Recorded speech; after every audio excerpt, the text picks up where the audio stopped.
Some of the first Bitcoin addresses to have ever existed have just moved Bitcoin. I'm going to cover that plus much more.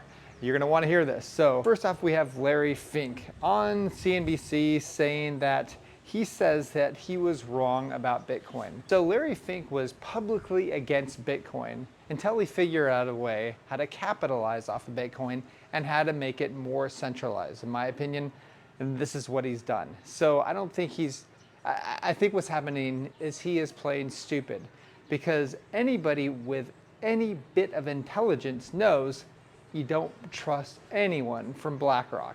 Okay, moving on, we have gold. Gold just hit $2,600. So that's a new all-time high. So remember back in 2011, gold had went to $1,900 an ounce. I remember that pretty clearly because I used to trade gold and silver back in the day. And so gold since 2011 has risen, what was it, $700.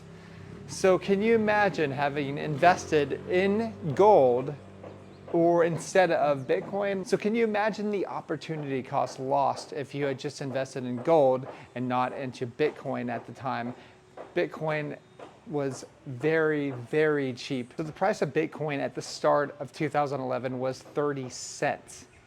And then it ended, I think, around $13.70. So, you know, people are getting very excited about the price of gold. Well, I mean, to tell you the truth, guys, gold and silver are the most manipulated metals, assets in the entire world.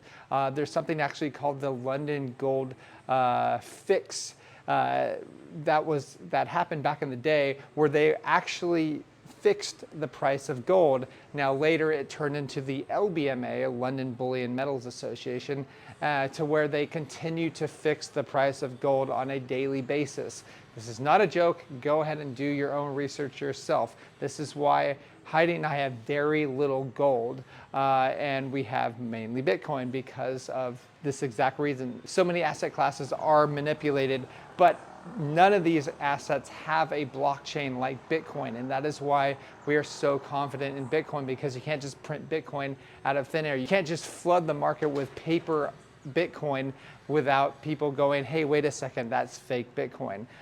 So that's why we are in this space. Okay, moving on. We have Bitcoin addresses from 2009 wake up after a complete silence.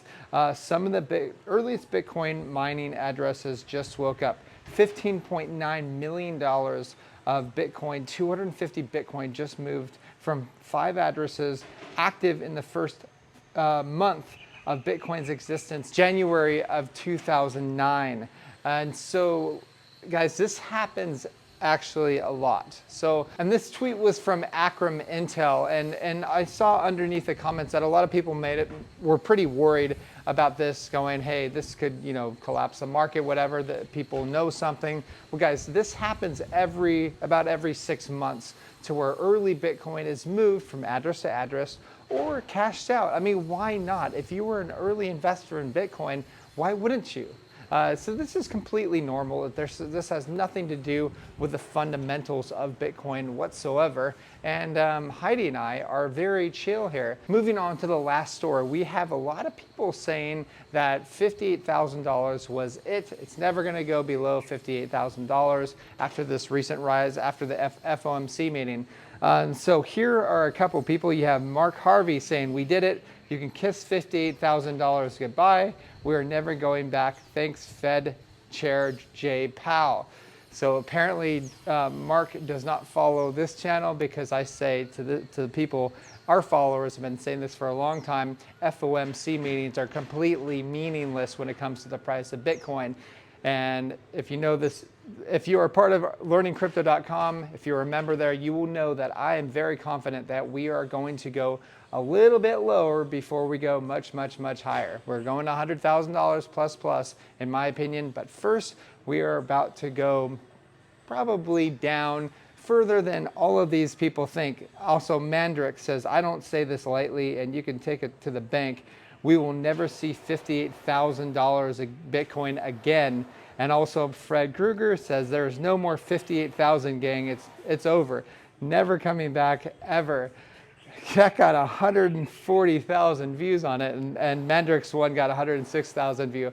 I hope these people aren't paying attention to these guys because they are dead wrong in my opinion. I think open interest is so very high right now. There are so many late longs that have entered into Bitcoin since this FOMC meeting. But you know what, regardless, we all mess up with our price predictions, okay? Like I've used to say, oh, I didn't think $50,000.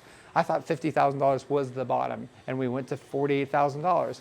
Hey, I was wrong. So we're all wrong once in a while. My suggestion is do your own research. Don't take these guys' advice for 100% of what it is. We all make mistakes out there, and I do expect open interest, which is the amount of leverage in Bitcoin, to bring the price down a bit, because I think whales are going to flush the crap out of the price, kick out leverage longs, and then we are going to destroy leverage shorts. And that should bring us, in my opinion, over $100,000 eventually. Anyways, let me know what your opinion is. Do you think that $58,000 is the bottom and we're never going to see that again?